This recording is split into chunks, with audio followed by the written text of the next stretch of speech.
welcome to another knitting episode. As you can tell, I am not in my normal surroundings.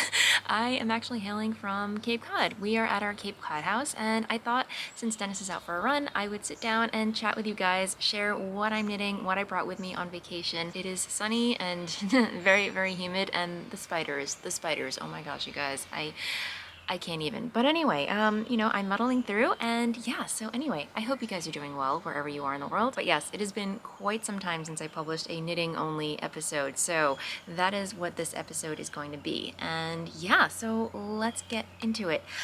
So last time I chatted with you, I had just cast on a bubble cardigan by Stephen West, and it has been a while since I've cast on a Stephen West project, let me tell you. But this project, you guys, I am having so much fun with it. Tell me if you guys see this, but it kind of looks like half a piñata. Like, these are the legs, this is half the body. Just imagine the donkey head right here. So I know my imagination runneth wild, but yes, that is what it's reminding me of right now. But the reality of it is I'm working my way down the back of the cardigan.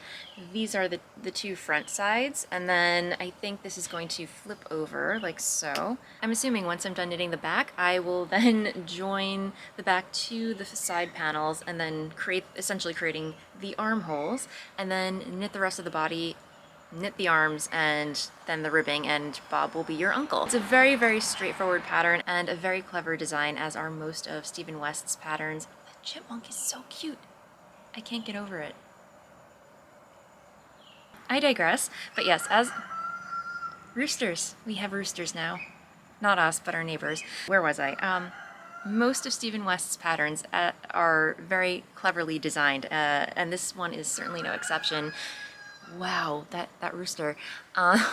So he has you start off with this I-cord edging. Basically, you just knit one long I-cord, and then basically the cardigan grows out of a single I-cord string, if that makes any sense. So yeah, a really clever design, having so much fun with it. And I know the bubble pattern must look like it is insanely difficult, but trust me, it is stupid easy. I am just having so much fun going back and forth. It's only that one row where you're, creating the actual bubble shape, and even that is just very simple and clever. And oh my god, that rooster. The yarn that I'm using is, of course, my own hand-dyed yarns, Voolenvine yarns on my new Vo base, out of five different colorways. So for the main colorway, I'm using Grim, which is this shaded black shade right here. Then it goes into I Am No Bird, and then, what is this, History Bound, and then Solstice, and Dirty on Purpose. And lately I'm really digging the neutral palettes, and while this is like essentially a neutral palette, History Bound, this peachy nude shade right over here, just gives like a really subtle, nice pop of color, I think. And guys, this is gonna be such a great fall big cozy cardigan to chuck on, and yeah, very, very excited about it. So yeah, that is where I am with that project, and I'm using the recommended needle size. I did not swatch as per usual. I mean, we all know that Kristen does not like to swatch, but for the largest size needles, I'm using my Chiaogu's US size 5s, which is a 3.75mm needle. And there you go. So that is my bubble cardigan thus far. Sock knitting. I did bring a sock because I feel like any vacation warrants bringing along a sock, just for those times when, you just don't want to have to think too much and you just want to knit around and around, pure stockinette. I mean, socks are essential. So I did finish one sock, and this is my Patons Kroy Socks Effects in the is it the hematite? No, I think this is the Tourmaline shade.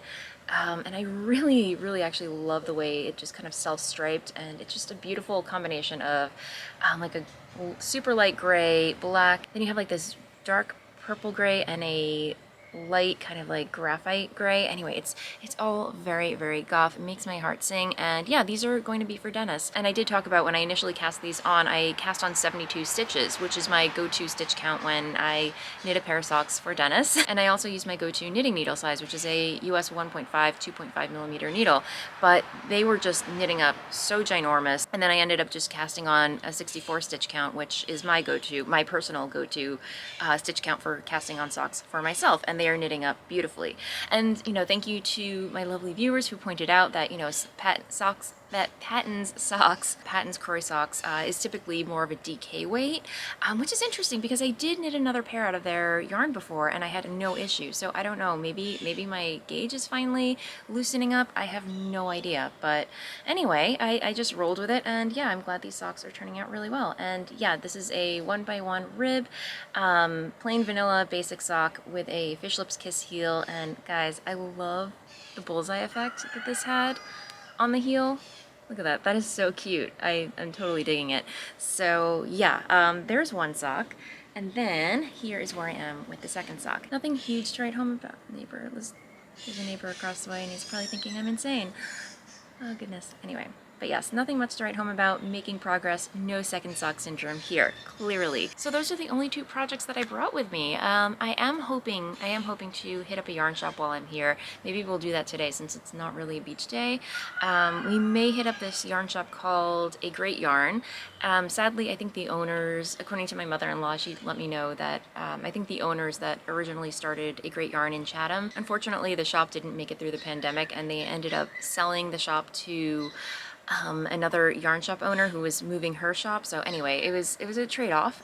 So I'm curious to go back and see how that shop's doing, and maybe I will take you guys along with me, do a little vlogging.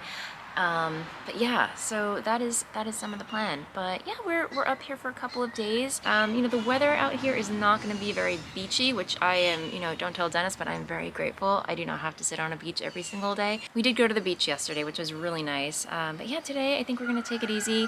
We're going to do a little antiquing.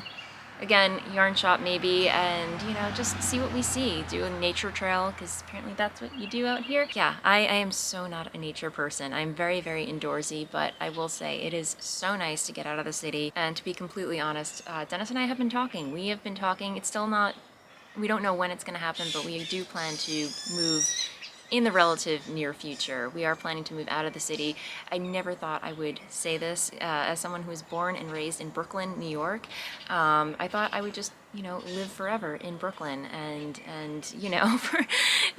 love Brooklyn. I love Manhattan. I love New York. It's amazing, but I think we're ready. We're just so ready to move out of the city, ready for some peace and quiet, and just surround ourselves, not this type of nature, but some more nature, if that makes any sense. This is a little too buggy for me. But there's a lot to love about Cape Cod, don't get me wrong. And I love the food out here. I mean, I love me some lobster and seafood with a vista. Yeah, but anyway, that's a tale for another episode. And there's a neighbor walking her dog, and no ma'am, I am not crazy. But in other news, some other peripheral stuff that I wanted to chat about.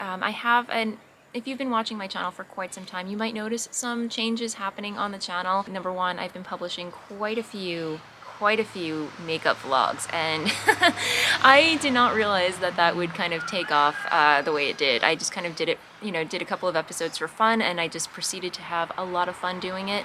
And some of you are here for it, you're enjoying it, and I'm just so happy about that. But for those of you wondering, Voolenvine Yarns, my hand-dyed yarn company, my knitting, it's not going anywhere.